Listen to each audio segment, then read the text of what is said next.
Naam, wabunge waeleza wasiwasi wa nyumba nafuu kukwama licha ya mabilioni kukusanywa. Wabunge wameeleza wasiwasi wao kufuatia kusimama kwa miradi ya ujenzi wa nyumba za bei nafuu licha ya serikali kuendelea kukusanya mabilioni ya pesa kila mwezi kutoka kwa wafanyakazi kupitia ushuru wa nyumba. Wanahoji kuwa pesa zinaendelea kukatwa kwenye mishahara ilhali katika maeneo mbalimbali nchini wanakandarasi wameingia mitini wakidai kuwa hawajalipwa. Sasa, baadhi wameeleza hofu kuwa mpango huu ambao ni kati ya ajenda kuu za utawala wa Rais William Ruto utasambaratika.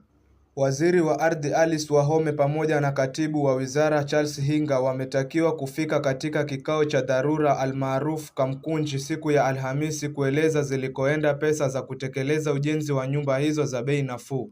Mbunge wa Sotik Francis Sigei aliibua swala hilo bungeni akisema licha ya maeneo bunge lake kutambuliwa kuwa miongoni mwa yale yaliyonufaika na ujenzi wa nyumba za bei nafuu 596, hakuna kinachoendelea.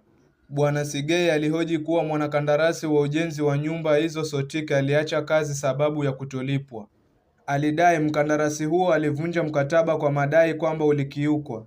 Kuchelewa huku kumewanyima wakazi wa eneo bunge la Sotik manufaa yanayotokana na mradi na pia kunazua maswali kwani atalipwa fidia kwa mkataba wake kutoheshimiwa, akasema Bwana Sigei. Mwanasiasa huyo anataka maelezo ya kina kuhusu lini ujenzi huo utarejelewa kwani amethibitisha mwanakandarasi alishaondoka. Mbunge wa Turkana ya Kati Joseph Emathi naye alishangaa kwa nini miradi inasimama ilhali fedha zipo.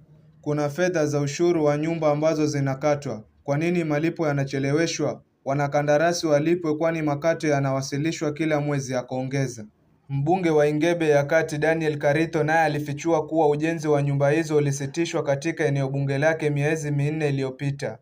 Katika eneo bunge lake, mwanakandarasi alifika akachimba mitaro michache kisha akaondoka.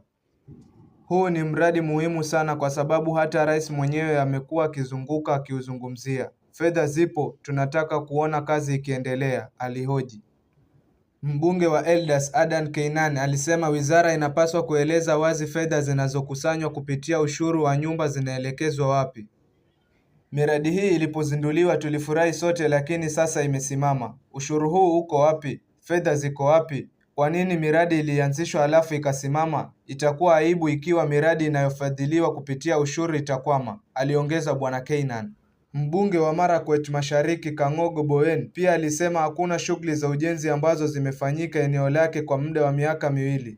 Serikali inatarajia kukusanya takriban shilingi bilioni 500 katika kipindi cha miaka 5 kupitia ushuru wa nyumba ili kufadhili ujenzi wa makazi hayo nafuu na kuimarisha miundo msingi nchini Kenya.